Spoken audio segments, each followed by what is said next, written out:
But I say to you who are willing to hear, love your enemies, do good to those who hate you. It's interesting here that Jesus could have really just said, love your enemies, do good to those who hate you. That's a pretty profound statement in and of itself. That's a tough thing to do, isn't it?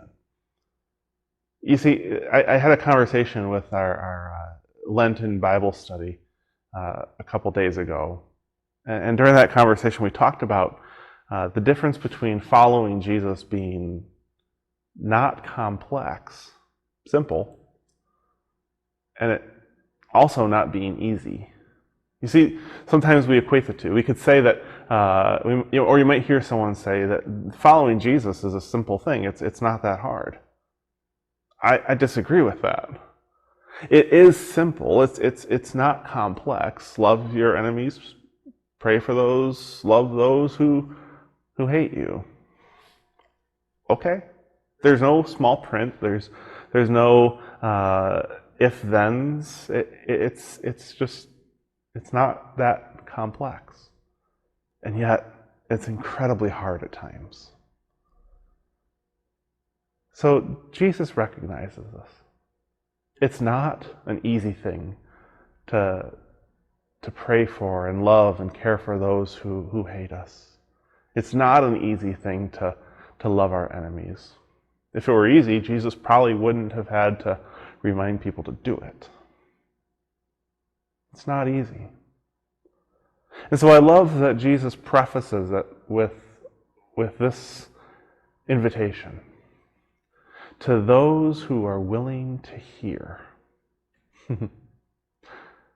It's like Jesus knows that he's talking to a whole group of people, and some of them will simply not want to hear the message.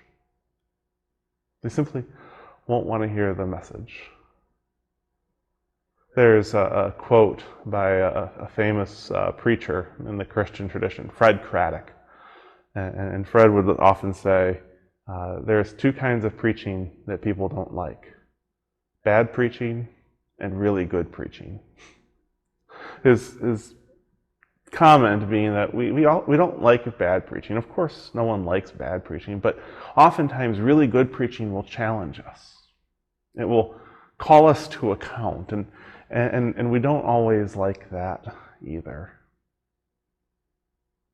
We don't always really like that either. To those who are willing to hear. Are we willing to hear that kind of instruction from God, from Jesus?